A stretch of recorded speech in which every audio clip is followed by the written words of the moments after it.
Hello and welcome to Fraggle Talk Classic, the unofficial Fraggle Rock podcast brought to you by toughpigs.com. My name is Beth and I am rewatching for the millionth time. My name is Julia and I'm rewatching for the first time in 10 years. My name is Adam, and if you're wondering what time watching it this is, well, you better bring me some water because I'm really thirsty. Wow, I'm liking how far you have to stretch for a new bit. Look, when we make it to season 5, I fully expect some of these to go on for a couple of minutes, and you're welcome. I won't apologize for the amazing gift that is my comedy. And today we are talking about episode 6 of season 3, Pebble Pox Blues, which originally aired on February 4th, 1985, written by Laura Phillips and directed by George Bloomfield. This is another one of those episodes that I really liked. I just felt like they didn't quite stick the landing on. I know what you mean. But everything up to that I thought was satirized beautifully and just approached fantastically. And there's some really good, genuine, emotional, conflict in this episode that I think is worth exploring. And, it's wild how a show made 30, 40, 50 years ago can still be relevant today. Yeah, I wrote in my notes multiple times, oh no, Gobo is an anti-vaxxer. Especially early on when he's like, there's nothing to worry about. I'm not concerned. And I was like, Gobo, no, take it seriously. There's literally a line. He says, the Pebble Pox is just one of the challenges life has to offer. Yup. And in my notes I wrote, that's right up there with, I won't mask or vaccinate because I refuse to let fear govern my life. Yep. Anyways. Oh boy, all right, let's get into it. So we open with, obviously, Doc and Sprocket. Sprocket's hiding under a blanket. And we get this really sweet little Doc and Sprocket back and forth that just makes me... those little moments where that they have really good rapport and it's really sweet because Doc goes, what are you hiding from? And then Sprocket pantomimes sleeping. And Doc says, why do I find that hard to believe? And then Sprocket just kind of shrugs. Doc says, well, something tells me you've got something up your sleeve. And Sprocket kind of looks at his foreleg in confusion and Doc says, oh, I know you don't have sleeves. It's pretty good. And the whole back and forth takes like 5 seconds. The timing of it's perfect. It's just so good. Yep.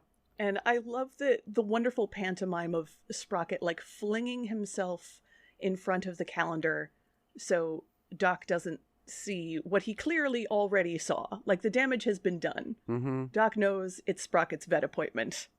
And Sprocket continues to like, whoa, oh, no, if you can't see the calendar, nothing bad can happen.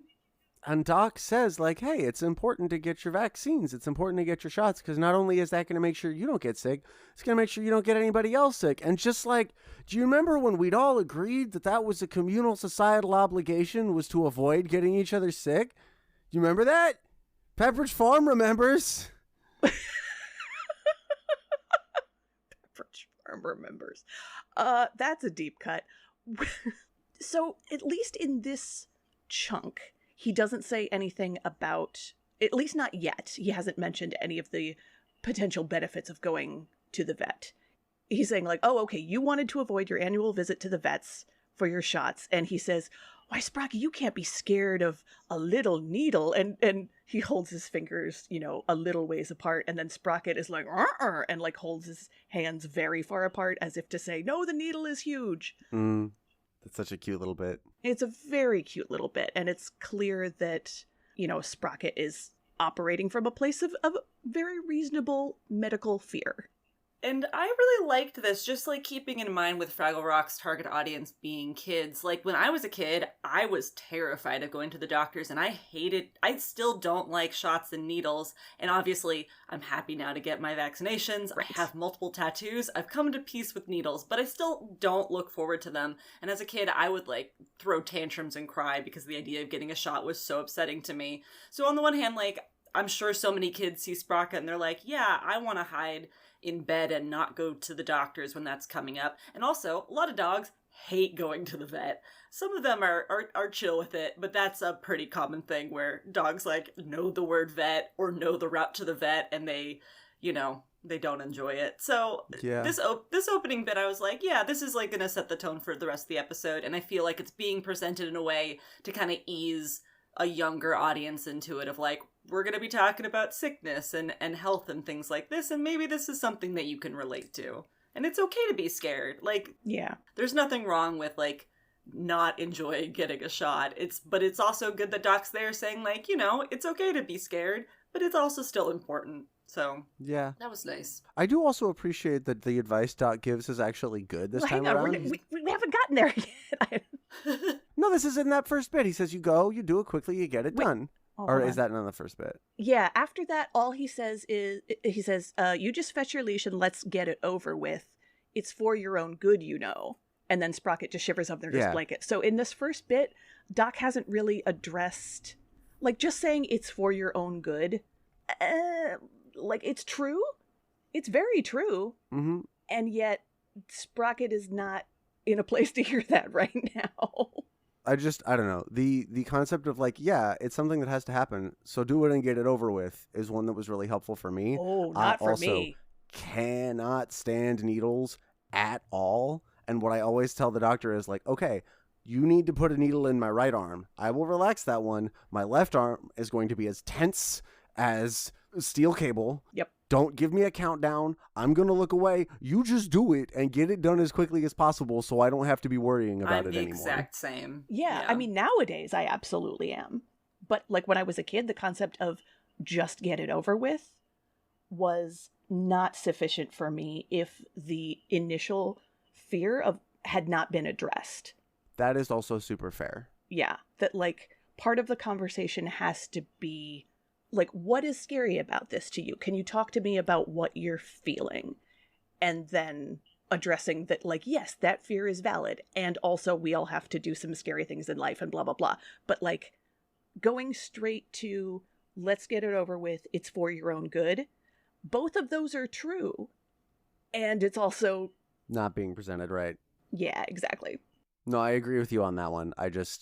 It was nice to see the tool that I use get represented, you know? Although I agree that it was not presented in a way that at this point would be useful. Yeah, because there's so many different ways to experience medical-based fear, or any fear. And, like, we're going to see a lot of different reactions to that throughout the episode. Mm-hmm. And the different levels of fear surrounding illness and germs. It's really fascinating to see how the different characters feel about this stuff.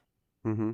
Which I love that we open with Boober. We open with Boober, like, spitting and making disgusting sounds and immediately leaning in very close to Gobo without even noticing that Gobo is lying in bed. Mm-hmm. And he's like, do you know what just happened? Marty Fraggle just sneezed all over me. Boober wipes his face on Gobo's blanket. Just like, okay. I missed that. That's ridiculous. Yeah, so we open with, like, the guy who's scared of germs being careless about germs. Which is a thing that can happen. Absolutely. Yeah. None of us are immune. And so Gobo starts trying to sit up, and Gobo's clearly, like, aching. Gobo's clearly already not having a good time. And the puppetry on it is really cool because he's clearly, like, it's not like they added weights to the puppet, but the character clearly feels heavier and is moving stiffer. Mm-hmm. That's just body language. Like, adding body language to puppetry is always a beautiful piece of nuance. Oh, yeah. And seeing it done so well just makes me very happy. Yeah.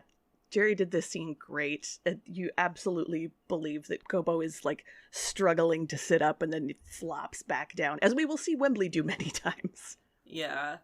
And, like, we'll get into the problems with Gobo in the later scenes, specifically when he's with Red, but it is very relatable when you're first starting to get sick and you're not quite to, like, the peak of fever or flu or cold just yet, but you're starting to ache and, like, you can sit up, but you don't have the same amount of energy, but you're, like, maybe not ready to admit that you're sick. Right. You know, because it's like Boober who's like, do you have a fever? And Gobo has to think about it for a second. He's like, oh, I guess I do. I think he touches his forehead. Yeah. You know, because sometimes, like, other people are like, hey, you seem not well. And then you have to be like, oh, yeah, I guess I am off because, you know, it's already starting to set in and you're not really quite there. But you're still just struggling and trying to get through.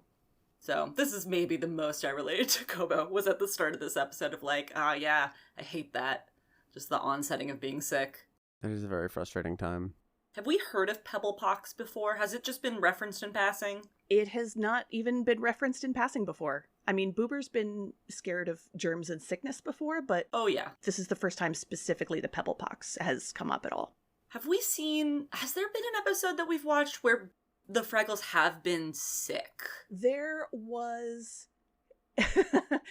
We've seen a broken limb or a sprain. Like, we've seen people, like, Yes. them in casts, but not... Yeah, we've seen... Have we? Gobo and Red at least have, injuries from sports or getting thumped by Junior Gorg. Mm-hmm. There was... God, was it from the Finger of Light where Moki said, like, oh, gee, an epidemic. We've never had one of those before. What was that quote from? I don't remember if that's the specific episode, but I do remember that quote. Yeah, I remember that quote too. Yeah. I remember just being like, wow, must be nice. Right. So there's been allusions to, like, sickness or plague or, vaguely, but we haven't actually gotten to see the Fraggles sick. I know what it was. That one was from I Want to Be You, because they thought that Red was sick because she put her hair down like Moki and was trying to talk like Moki. Oh, right. And Boober was like, oh, weird hair and funny voice. Those are... I think he was saying those are bacterial sufferosis symptoms. And it turned out to be just, Red's just being weird. Like you do when you want to become another person Mm-hmm. physically. Who among us has not seen an admirable person and wished to make their skin into a skin suit and claim their life? Okay. Well, with that... Metaphorically speaking. I will say I also liked that Boober's reaction was to, which we'll see again later, is to hold his breath and run away. Yes. Which, like, good on you, buddy. Except don't run, walk.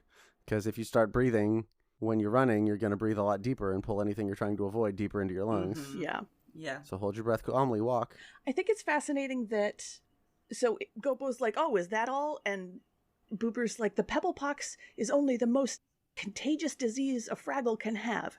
Now, contagious and dangerous are two different things. Yeah, and I do feel like that's not necessarily explored as well here. Yeah, because, like, that seems to be Boober's next step, is he ropes Wembley into trying to stop the spread of germs. Mm-hmm. So clearly the dangerousness of Pebble pox is not necessarily the seriousness of its symptoms, as we'll see later, but the fact that it spread so easily and so quickly. It seemed like the Pebble pox is equated to probably chicken pox. Like, they've got the red dots. Right. Once you're exposed, you're likely to get it. Which, I mean, chicken pox can be dangerous if you are an adult who's never had it before. But typically for kids, it's pretty, you have the symptoms and it sucks to have it in the moment. But ultimately, you get through it. And so, I guess I wish... Because I mean, also having chickenpox as a kid can open up the door to shingles as a grown-up, and that Exactly. sucks. Didn't know that one. Yep, that's why you got to get your kids vaccinated. Yes. That's why it reminds me of... Shingles, to me, it feels like kind of like long COVID, when people are like, what? You mean I got this sickness ages ago and I'm only now experiencing horrific long-term side effects from this kind of unrelated thing years later? What? Yeah. It's interesting because one of that type of thing is the kind of thing that humans are so bad at processing and understanding the existence of. We're terrible at it. Were you the one that shared that bit that someone was talking about how one of the reasons why COVID never became this, like, that it had a lot of, like, personal responsibility narrative behind it. Yeah. One of the reasons being that, like, it's not physically Repulsive. Yeah, exactly. Yeah. Were you the one that shared that? Yes. It is. There's a wide variety of symptoms, so there's not one universal experience. And also it does not create, like, the post was saying, if COVID gave you really nasty but harmless pustules all over your face, we would have eradicated it as a society, full stop. Right. And once again, we are not doctors. We are not health professionals in any way. Speak for yourself. I'm wearing the skin suit of a doctor, and that means that I am that doctor, right? Oh, good. It's a running gag. I can't run in it, actually. It chafes like hell. Oh, okay. Buffalo Bill. Well, you made your skin suit. Now lie in it. All right. You're all not cool. Oh, dang it. I walked into that one. Yeah, see, I told a lie in my skin suit. Now what are you going to do? Argue over the spelling of doog and berries. That's what I'm going to do. D, U with an umlaut, G apostrophe N, berries. Makes as much sense as anything else. The captions on Apple TV spell it Doogen. Mm-hmm. Muppet Wiki says Doogan. And I tend to trust Muppet Wiki a little more simply because of the existence of the Encyclopedia Fraglia. You know, this... You mean you trust Muppet Wiki because it has the neurodivergent hyperfixation behind it? That. And Karen Prell was gracious enough to share this document at some point of all of these behind-the-scenes notes that was called the Encyclopedia Fraglia, which included, like, song title names and, you know, who played what character. And a lot of that is the only reason why we have that information. So it's very possible that the spelling of doog and berries could have been in that document. That's really cool. I did not know that. Yeah. Look, I trust Scott and Shane and everybody else at Muppet Wiki a million times more than Amazon. Right. To be frank. Oh, yeah. Yeah. Also, Doogen could be Doogenberries, It could. Doogen. whereas Doogan can't be anything but Doogenberries. There you go. If you work at the Muppet Wiki, if you have like an account and you're an editor, can you do me a favor and just in the article about them, just get as many different spellings in there as possible? Unless one spelling turns out to be correct. Then just after that one, put parentheses, the correct spelling, and then we'll call it good. There you go. So yeah, Boober's talking a lot about how, you have to stop the spread, stop this contagion, stop it from being contagious. And he gets a song. Oh, so hang on a little bit before that. Before that, we get Boober talking to Wembley, and that's where it's introduced that the Duganberries are specifically in the Cave of Shadows. Mm-hmm. And then Wembley has to go back to Gobo to get the map. Mm-hmm. And that's where Gobo says Pebble Pox is just one of the challenges that life has to offer. Right. And then... Which is a fascinating perspective. Yeah, it's toxic positivity until this next part happens, because he's like making it seem like it's a whole just not a big deal at all. And then, gotta love the people that work at Fraggle Rock. We see Wembley talking to Gobo. Gobo looks normal. Wembley walks over and the camera follows him to get the map. And when he comes back, he makes a comment about, oh yeah, I would be concerned also, even though I would have those red bumps. And suddenly the Gobo puppet has the red bumps or the red dots all over him. Yes. As Wembley's leaving. And then when Gobo realizes this has happened, he lets out like this scream, or a wail, I guess, that he realizes suddenly it is actually taking effect on him. Yeah. Turns out when you can actually see the symptoms, it's a lot harder to rationalize it in your head. Yeah. Crazy, right? Like, this concept of, like, the perspective of, oh, Pebble Pox, or we could replace this with anything. Illness is just one of the challenges that life has to offer. Now, on some level, that is true. Like, you just can't avoid getting sick. And yet, some people have to. Some people have to live their entire lives, or, they live a relatively normal, able-bodied life until something happens, and then they become immunocompromised, and suddenly the common cold could take them out. Mm-hmm. I think it's just the flippant nature that Gobo addresses it with. Like, it's not a big deal when, yeah, like what you said, it is a big deal for folks who are immunocompromised, or folks who can't afford to get sick because they might miss work. And obviously that's maybe not a problem for the Fraggles. They have a 30-minute work week. Right. But yeah, the fact that he's like, oh, it's so not a big deal. And then we're getting the opposite end of things with Boober, where it's the absolute biggest deal. And yeah, it's just Gobo being Gobo. Wembley calling him, like, he says, you're really brave. I've never been sick, but if I ever am, I bet I'd get real scared. And at first I was like, oh, gee, you've never been sick? Like, that is the dream. But also, it could explain a little bit of Boober's germophobia. If illness really isn't all that common, then it can seem scarier if it's something that you don't encounter that much. That's true. We do learn later, which we'll talk about her, we do learn that Moki has had it before. Right. And it's interesting if it is this contagious, where just like getting the map and kind of being around Gobo, Wembley gets it. And then there's the question, because Boober did like interact with Gobo early on, he possibly was carrying it the entire time. Right. Who knows? Mm-hmm. So, but we know Moki had it at least. Yeah. Oh, and Red. Oh, yeah. The girls had it. There is a very slick puppetry moment when Wembley picks up the map that I think they must have had, Wembley reach out to grab the map with his left hand, who's being puppeteered by Steve, and then followed with his right hand, which has to be puppeteered by someone else, and then the map somehow gets into the crook of Wembley's right arm, and presumably whoever is right-handing for Steve is then using their left hand to pick up the map below the frame, and then Wembley just has it. Ah, I love those little moments. And then next thing you know, they use that moment of like, oh, we're just looking at Wembley now, and then when the camera's back on Gobo, he's covered in red dots. No seams in the world building. Exactly. So then we get the song. Yeah. And the title of this episode is Pebble Pox Blues. And I was like, oh man, it'd be cool if they actually did a blues section. And then they did! It's so good. I love this song. Oh, it's a fantastic, like, I've said it before, I'll say it again. I love it when they genre. Mm-hmm. And they leaned really hard into that really nice, like, kind of upbeat, larger group kind of blues, and it was just an absolute delight. Yeah. So Boober is singing about the dangers of germs. They'll come and get you from every direction.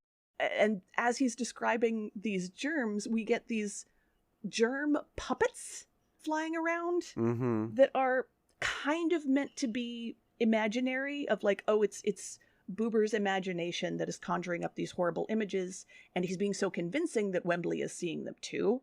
Like at the end of the song, Wembley is convinced. He's scared. Like, congratulations, Boober.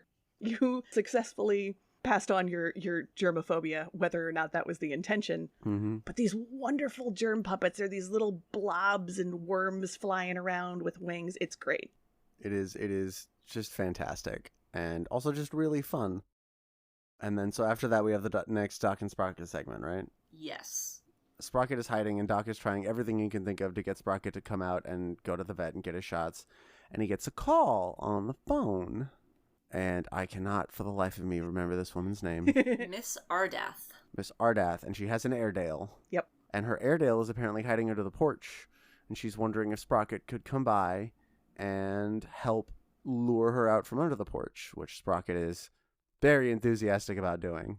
Specifically because Marigold is sick and needs to go to the vet. Mm-hmm. And I truly wonder, is this just like the coincidence of all coincidences? Or did Doc pop over to the inn real quick and be like, hey, can we organize an elaborate scam to help Sprocket get to the vet? I had that thought too. I think there maybe would have been a little bit more winking to the audience if that had been the case. True. If Doc, like, hamming it up a little bit more so you could tell that was what was happening. I mean, maybe it's just, it was that way. I almost feel like it was just weird timing. Yeah. Yeah, it did seem a little bit more like happenstance. Yeah, Doc kind of has that like, oh, you don't say. That is convenient that someone that Sprocket cares about needs help being brave with this thing that Sprocket is currently afraid of. Does Sprocket have a crush on Marigold? That's Yes. definitely implied, especially in, I was watching the next episode after this, that Doc and Sprocket kind of nudge each other about their implied crushes. Yeah. Yeah, I mean, like, part of life is when you have a crush, you want to impress them. That's a thing. I don't know if the takeaway from like, hey, it's important to go to the doctor and get your shots, even if it's a scary thing to do, is to be like, you should do it to impress the girl that you like. Right. Maybe not the best message. I mean, it does work. Yeah. Yeah, I guess before the doc bit, we do get Wembley, like, it has been realized that Wembley is starting to not feel well, because we end at that previous segment with Boober not fully leaving Wembley, but he's like on the other side of the cave kind of freaking out when he's realized that Wembley is also sick and they're kind of in the middle of nowhere without anybody else.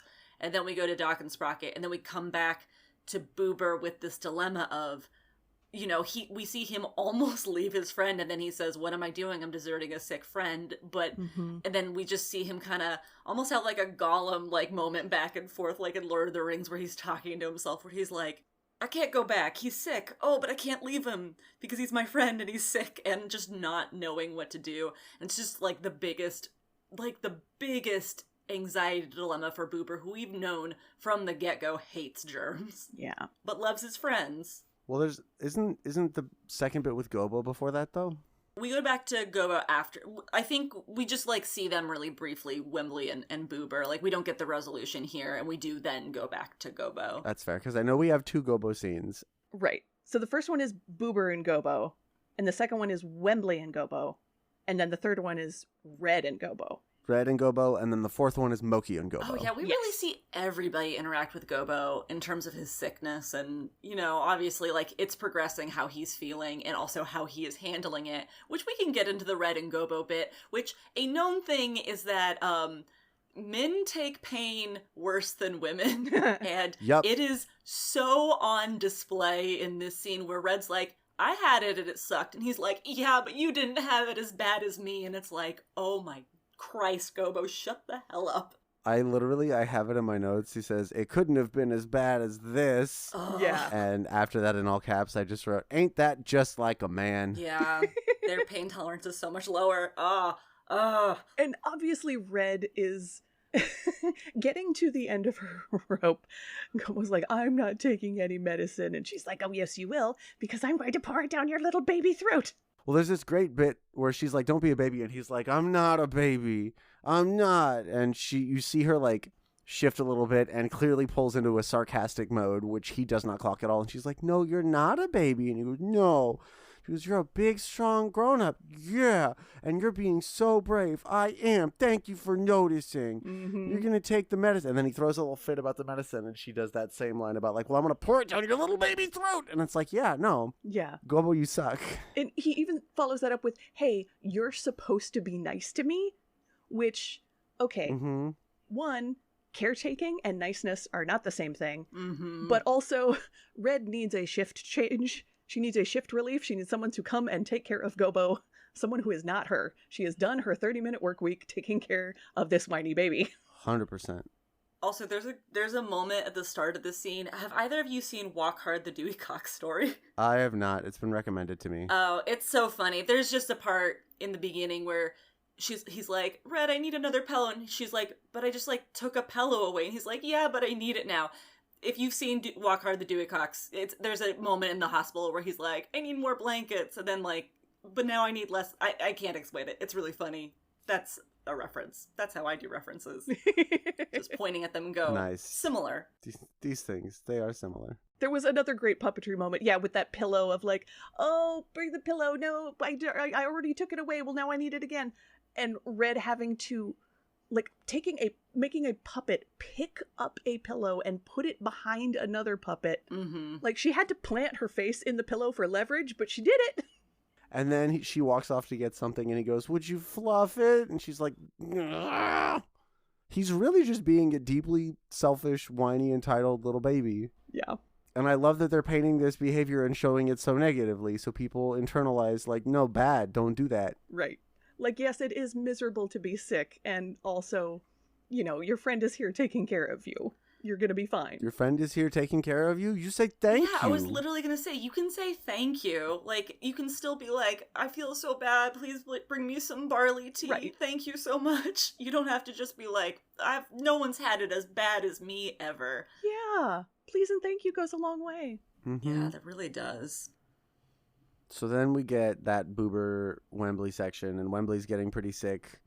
And Boober's trying to figure out whether or not he should go closer or not. And so he grabs a piece of cloth and puts it over his face. Mm-hmm. Boober says, mask up, everybody. Yep. Mask up. And this is the second time he told everyone to mask up. That one was back in the Finger of Light when everyone was trying to tell Moki what rules to do. And Boober was scared of germs and said, everyone should wear a mask.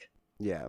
So he goes through the same checklist that he did with Gobo. Is your fur starting to frizz and your teeth get ticklish and your tail would start to ache like crazy? And of course, Wembley only realizes that those symptoms are appearing as he hears Boober listing them. And so it's unclear if this is a placebo effect or not. Yeah. But regardless, now Wembley is miserable. Mm-hmm.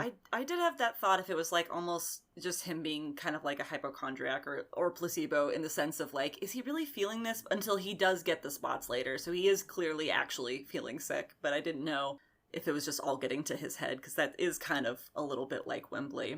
And we've seen that happen before. Mm-hmm. He has some really great melodramatic lines, though, Oh, yeah. where he says, Boober, don't be afraid. It isn't you that is going to die. Yeah. And he, like, throws his head back, and Steve's just, like, hamming it up. It's great. So then we get the Moki scene with Gobo. Where Gobo's moaning so loud. Well, so here's the thing. He's moaning super loud, and Moki's like, oh, well, you know, I can share this thing that made it, my Pebble Pox, one of the most gratifying experiences. And Gobo's like, please. And Moki's like, well, you just got to look at it from the point of view of the Pebble Pox. And also look at all the different things. Like there's patterns like this one. This one looks like fallen leaves. And it's funny because this is Moki at her least likable, being very, like, liberal coded. Moki gonna But Moki. it's so nice to see it being impinged on Gobo after he's being such a douche. That's true. Yeah, when she's like, I'm sure when I tell you about it, you'll find it gratifying too. And I'm like, yeah, Moki, I'm sure you do think that.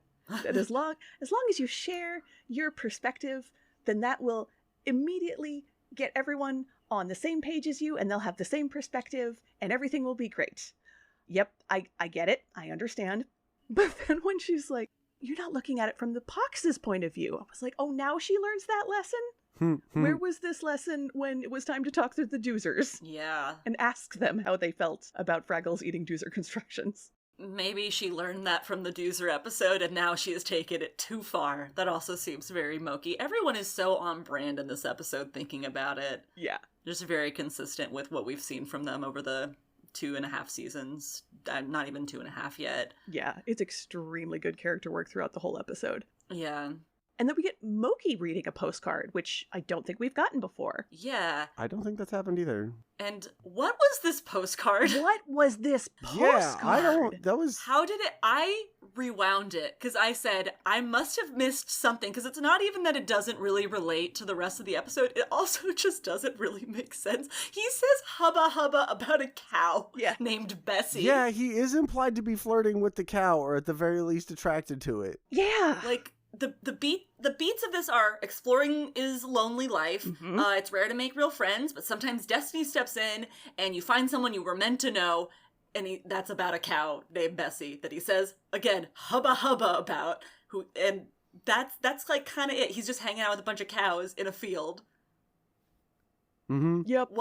What? I think the whole thing lasts under a minute. It's so short. Also, yeah, I think it's like 40 seconds. Mm-hmm. Because I was watching this on a time crunch because I mixed up our record times, and still I rewound it because I said this is short and I need to make sure I didn't miss something. As far as I know, you didn't miss anything. No. I think the fact that it feels unconnected kind of works in this instance because Gobo is deliberately using the postcard as a distraction tactic to get rid of Moki. Because he's like, oh, I want to share this postcard with you because it really helped me a lot. I think you'll find it very, gratifying. Mm-hmm. Like using her own word there. And then she reads this totally unrelated thing of like, oh, you're right, that was very gratifying. And then Gobo's asleep. He's pretending to be asleep, actually. Exactly. Pretending, yeah. We see him poke his little eye out after she's left and then immediately start moaning again. Right. So if anyone could find some meaning and sense of gratification out of this, I'm sure it's Moki, but I don't know what she's getting out of it. Yeah. We then go back to Boober and Wembley, where Boober calls Wembley a germ farm, which is... Oh my gosh. Did make me laugh. This part broke my heart. So Boober is like, I might as well look on the bright side. While I'm at the Cave of Shadows collecting doog nberries, I won't have to be exposed to Wembley's Pebble Pox. And that's the instant that Wembley starts calling for him. Mm-hmm. He says, help, poison cackler, poison cackler. And, Boober comes running back and realizes that, Wembley's delirious. He's imagining these poison cacklers crawling all over him because of, this very high fever. I was like, oh no, Wembley is having this specific fear because he was the one who had to face that poison cackler back in episode whatever. Like, oh no, Wembley's got PTSD nightmares. Oh no. It's a nice little callback. Yeah. Yeah, we don't always get the callbacks to previous creatures we've seen. So when he was calling about the poison cackler, I was like, oh, we've seen that. I remember. Yeah. I remember that one. But yeah, it is really upsetting for both Wembley and for Boober, who Boober genuinely wants to help his friend, but is very scared. And he's not necessarily wrong to be scared about getting sick, but it's a lot for him. Yeah. And, like, that is a genuine point of conflict that I think is good to explore and look at. I just don't necessarily think it was explored as well as it could have been. Mm-hmm. It's him being like, I want to help my friend, but I don't also want to get sick. Mm-hmm. And I actually don't really like the way they handled, because he actually puts some cloth over his mouth and goes to try to help Wembley and, be there with him. And Wembley's just like, I can't hear you. It sounds like you're far away. And he could have just said, yeah, I have cloth over my face because I don't want to get sick. True. Instead, he immediately takes the cloth down so that Wembley can hear him. Mm-hmm. And it feels like this could have been a really good way to explore the, like, hey, like, maybe we also get a mask for Wembley so that Wembley doesn't get anybody else sick. Maybe this is the way we do this. Maybe we gotta teach kids about the ways that we can be safe around this kind of thing. Yeah. Because there are, in fact, ways to be safe. It's important to remember that this was airing in 1985 when certain illnesses like chickenpox and the common cold, like that, that's seen as like, oh, that's the little stuff. That's, just a part of life. And you get sick and you get over it and it stinks and you got to get through it. And also the AIDS epidemic was raging. Mm-hmm. Mm-hmm. And that's never explicitly talked about. There is a later episode where that has an effect on the tone. But I do wonder if it affected this episode at all in terms of if the Pebble pox really isn't that much of a danger to Boober, then exposing yourself to it like that, it feels more like this is a common cold episode rather than this is an AIDS episode. And yet also having compassion for a sick person who's like sick through no fault of their own, and maybe that like just hanging around them you're not gonna get sick unless you get more exposed. Like there's something here that I can't quite tease out. You know what I mean? Well, I think for me my main issue with it is really exemplified by what seems to be sort of the climax and the resolve is Wembley's freaking out and thinking he's gonna die, and Boober's like, well, it's not. It's not always that bad. Sometimes it's just a part of life. Mm-hmm. And, sometimes I make it out to be worse than it is, which I do think it's worth exploring, that like knee-jerk compulsive germophobia that sometimes hits anxious kids and finding a way to be reassuring about that. Oh, yeah. But I don't think they stuck the landing here. I think it's important to be like, the worst that this sickness can do to you is give you really bad achy muscles for a while. And they could have even had like an offhand line of like, hey, it could be worse. You could have had Yellow Beeping Glonks Disease. And boy, howdy, if you're not careful, Yellow Beeping Glonks Disease will kill you unless you're hydrating really well. Yeah. Maybe we're not facing the big scary death illness in this episode, but it does exist. Yeah. Acknowledging that it exists is an important one because there are stakes for this kind of thing. And if you never experience those stakes, you wind up like Gobo being like, it's just one of life's many challenges. Mm-hmm.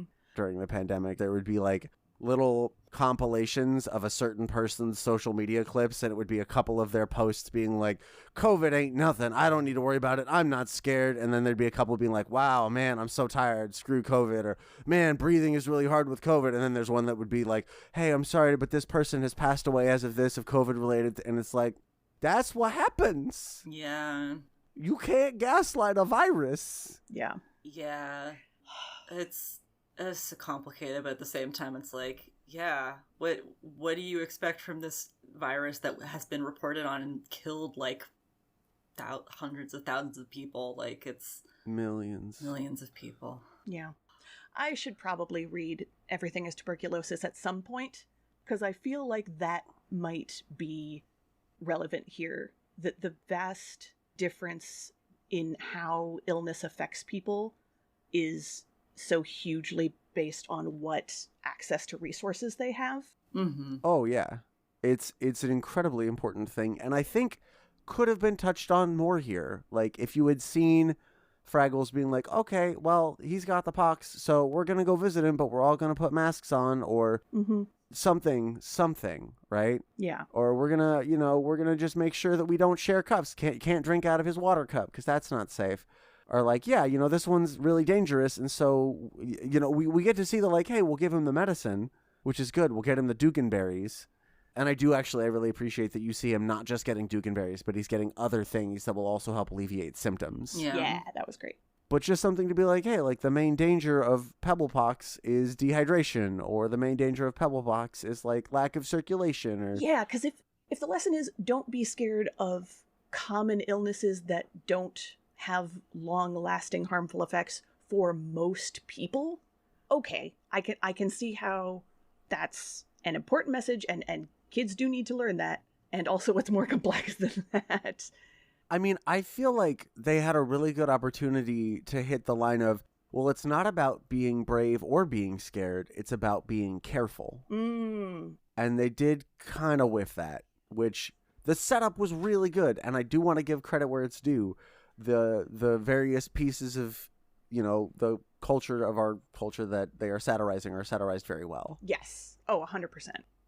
There was a beautiful moment where Boober's finally gotten close enough to Wembley where he's like, I'm going to risk getting close to you. I'm going to even risk touching you because I can't leave you alone while I go get these Duganberries because you're terrified of the cacklers that aren't there. Mm-hmm. And so Boober just like hefts his friend onto his shoulder, carrying him like not quite a fireman's carry, but almost like a toddler carry. And he pulls a Samwise Gamgee. Wembley's like, what about the poison cackler? And Boober's like, that's all right, Wembley. I'll carry them too. Yeah, that is really sweet. So my gosh, everyone get you a Boober. Let's see. Yep, goes and gets a Duganberries. He makes it into a tea to give to Wembley. And there's a really great shot where he's drinking the tea, and like I think like Wembley's like kind of lying down and Boober's like propping him up, and like the camera just slowly pulls back as they're talking, and it's this really beautiful shot as they're kind of Wembley is starting to feel better, just like this back and forth, and also getting to see the environment around them. Also, the score as they pull back is bluesy. Ooh, I didn't notice that. Which I appreciate, because that's them tying the score into sort of the late motifs and the thematic motifs of the episode. I love that you're here to notice that stuff. They do that in the other episode, the one we're going to be recording for tomorrow, too, in a really good way. Heck yeah. There's this moment where, so, Boober gives Wembley the tea, and Wembley is still... Wembley says, I still think I'm gonna die. And now Boober kind of has to confront, like, oh, I put this fear in you. But Wembley says, and I'm contagious, which is the worst evil the world has ever known. And I was like, whoa. Wembley making the mental leap from hearing Boober say, contagion is the greatest evil the world has ever known, which, debatable, but I could get on board with that. And then poor Wembley translating that in his poor little green head as, and therefore I, as someone who is currently contagious, am also the worst evil the world has ever known? Like, okay, maybe there is some anti-stigma stuff in there after all. Like, it's subtle, but it's there. That, like, Wembley thinks that, oh, because I have become sick, I'm part of this horrible evil that my friend was afraid of. It's interesting with Wembley feeling a lot of shame for being sick, because I think, speaking for myself, I felt a lot of shame the first time I got COVID. And I spent, I think I went 2 years before, no, longer than 2 years before I finally got it. And I tried so hard, and but we took a risk, like going to this family camp to go see my partner's mom, and we ended up getting it. And I remember both of us being like, oh, we let our guards down and we felt a lot of shame. But at the same time, we also were masking when we were there, and we were also eating outside and social distancing. And I think that you can try, but at the same time, like, you also have to accept that sometimes, like, it's just how bodies and germs, like, go about it. And, like, I think it's good that, like, Boober does tell his friend, like, you don't feel shame, don't feel bad, like, it's gonna be okay. Like, even though it doesn't quite stick the landing, it was interesting to see Wembley have to grapple with that. Yeah, seeing Wembley and Boober, and that's the thing, I feel like just the depiction of the emotional conflict was really, really well done. Yeah. Mm-hmm. Very, very deftly handled. I think I've mentioned the, like, don't be brave or scared, just be careful. But also understanding, like, it's a numbers game, right? And you being careful is reducing your chances, but you're still rolling the dice. Yep. Yeah. Yeah, and that it's a roll of the dice that we have, like, you're forced to roll the dice either way. Like, I still gotta get my groceries, and if I want to lower my risk a lot more so, then I'll pay for grocery delivery. Most of the time, I just wear a mask to the grocery store.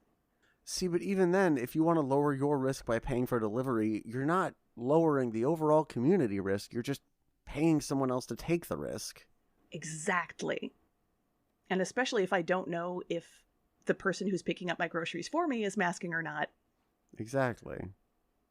It's complicated, and again, I feel like a lot of how they set this up and depict the emotional side of it is incredibly well handled. I just think there was a really good opportunity here to just be like, oh yeah, this is what we do to try to stay safe for these. Like, let me go wash my hands. Yeah. And that could have been done with lots of little details. Right. Yeah. Right? That could have been lots of little things like, oh, don't forget to wash your hands out. Or just like you see Boober washing his hands and Loki's like, why are you washing your hands? Did other thing that is funny because Boober is worried about it happen? And Boober's like, no. I just visited Gobo and he's got Pebble pox, so I'm washing my hands before I do anything. So Red and Moki end up crossing paths, and Red gets a chance to complain about how impossible Gobo is being. Mm-hmm. And then they run into Boober and Wembley, and Boober's helping Wembley, hobble back home. Yeah, very cutely. And there's a really nice, sweet little conversation between everybody. And Moki, I don't remember if it's Moki or Red, but one of them is just like, hey, Boober, it's good that you're sort of coming to terms with your fear of that because you've got red dots all over you. And then it cuts back and Boober's covered with the dots and he does this amazing, just sort of dramatic, faint fall back and is caught and carried off. By Wembley. By Wembley, yeah. And his friends, but Wembley first and foremost. And it's very sweet, yeah. Mm-hmm. Yeah. And then we see the doozers. Oh, that's right.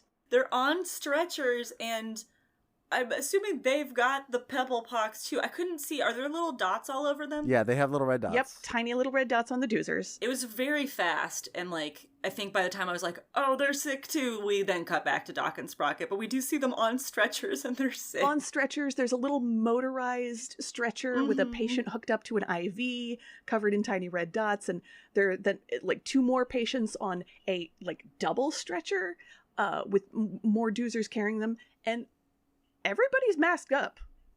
So the doozers have got this. Yeah. Of course the doozers have it. Well, that's also a very good idea because that also means that this has jumped species, which is even scarier. Oh, yes. But yeah, all the doozers masked up. We approve. Fantastic. Mm-hmm. They gotta mask up so they can get better and get back to work. Mm-hmm. Then we go back to Doc and Sprocket for one final time, and Sprocket has gone to the vet. Doc's telling him he's been very brave and that he demanded his shots. Aww. Yeah. And then Doc just kind of helps take care of Sprocket. Gives him a little pillow, you rest up, and it's just a very sweet little ending of yeah, you helped your friend, and now you rest up. You did the good, hard thing. Good job, buddy. Yeah. And I do appreciate that once again we got conflict that was not Doc versus Sprocket, but Doc and Sprocket versus the problem. Yeah. I almost feel like in season 1, if this had been happening and they'd come back from the vet, Doc would be like, oh, I gotta go do something, Sprocket. And then Sprocket would be like, well, I guess I gotta take care of myself. And we see, again, much more of that roommate mentality of, or just friendship, of, you were so brave, here's a pillow, you were such a good boy. It's a lot healthier than the previous seasons. Yeah. Which indicates growth, which, we love to see. Mm-hmm. We love to see it. There is a note in Muppet Wiki about the UK version of this episode. It says, Sprocket has caught a cold and PK makes fun of him while boasting he has never been sick. Oh, jeez. However, PK soon falls ill and feels guilty when Sprocket offers him a handkerchief and apologizes. Okay. Shall we talk about how to make the world a little fragglier? How to make the world a little fragglier. Ooh, say thank you. If people are giving up their time to take care of you, maybe risking getting sick themselves and putting themselves in that place, say thank you. Say thank you even if they're not risking themselves, but they're doing something kind for you. It it costs you nothing to say thank you and be gracious to people who are offering you a helping hand. That's a very Fraggle-y thing to do. Mm-hmm. Wear a mask, and if somebody's sick, offer to get them some food. Take care of people when they're sick, but do it safely. Listen to experts when it comes to health risks. Yeah. Talk to the people that you share air with about what risk levels you're comfortable with and what risk levels you're not comfortable with. Those conversations are really hard and scary because there's so much perceived judgment wrapped up in them, and sometimes actual judgment. Sometimes if you take a risk, some people are going to say that's too big of a risk and you're not being careful. And if you are 100% safe, then people are going to mock you for being afraid. But at the end of the day, you have to figure out what is the right level of risk for you and the people that you are exposing yourself to, and figure it out together. Yeah. And also, like, there is a certain amount of risk that you are responsible for not introducing to the world. The old adage of, hey, if you want to drunk drive on a private course with no other cars around, the issue is how much public risk you are creating. Yep. I think it's an old Jewish folktale about a dude on a boat who starts digging a hole through his room down into the water. And everyone's like, dude, you're going to drown us. And he goes, hey, it's my room. You can't tell me what to do in my room. And it's like, actually, sir. That's a great parable, actually. Yeah. Isn't that one good? I love that one. I just also want to say that we didn't talk about it, but right now it does feel really important to have those conversations and to listen to experts, because we're currently here in the States going through a lot with our health administration and the CDC, where it's being gutted, we're being told misinformation, things are being taken away, like safety precautions and vaccinations being eligible for like folks under 60 or who aren't immunocompromised, like all of these things. And so this is the time to take care of yourself and your community. Speaking for myself, I haven't been as good about masking the last few months, but we're also seeing a surge of COVID related cases because it's summer and everything going on. So just, weigh those risks, take care of yourself, and take care of your friends and your community, because we need to take care of each other. Yeah. If you feel bad, just take a COVID test just to make sure that you're not going to give it to anybody if you're going out. Yeah. And if you can, stay home. It's not always an option, unfortunately, for folks who work and, other obligations. But if you can, stay home, or at least social distance and mask up and keep space, then that's also a really great thing to do. And also, if you haven't yet and you're able to, get your boosters and your vaccines. Yeah. Which is tricky now. But anyway, that felt important. Yeah. Alrighty. Y'all want to plug your pluggables? Yeah. Thanks so much for listening, y'all. You can find me on social media at Beth Anna Cook. That's Anna with 2 N's. Occasionally writing stuff for Tough Pigs. And I'm not sure when this episode is coming out, but if you go to littlekeypress.com, you can buy the anthology that my short story appeared in. Heck yeah. If you didn't plug it, I was gonna. Thank you. Y'all, you should definitely check this out. I got to hear this story read live, and it's so good. Aww. I was going to read it last night, Beth, and then I fell asleep, but it's on my bed, and it's going to happen in the next week. You can follow me at Geek Girl Grown Up on social media, juliagaskell.com for poetry, and I also occasionally write for Tough Pigs.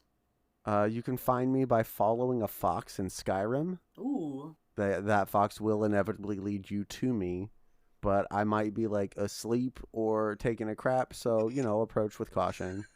You can also, I don't know when exactly this is going up, but we got to record an episode of Adam's Adventure Time Corner for the Patreon. And that is one led by me. We review an episode of Adventure Time that I feel like is in a very similar vein of the mental stance that Fraggle Rock is taking in trying to, help make the world a better place with children's stories. And just had a great time doing it. Yeah, I'm excited to release that one. And once again, that mini episode is going to be Patreon only. So another reason to become a patron. Mm-hmm. All right, that is it for this one. Reminder to check out toughpigs.com, give us a good review on your podcatcher of choice, and we will see you next time.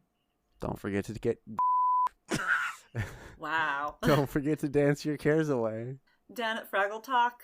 Wow. Fraggle Talk Classic is brought to you by toughpigs.com. Fraggle Talk art by Dave Hulteen Jr.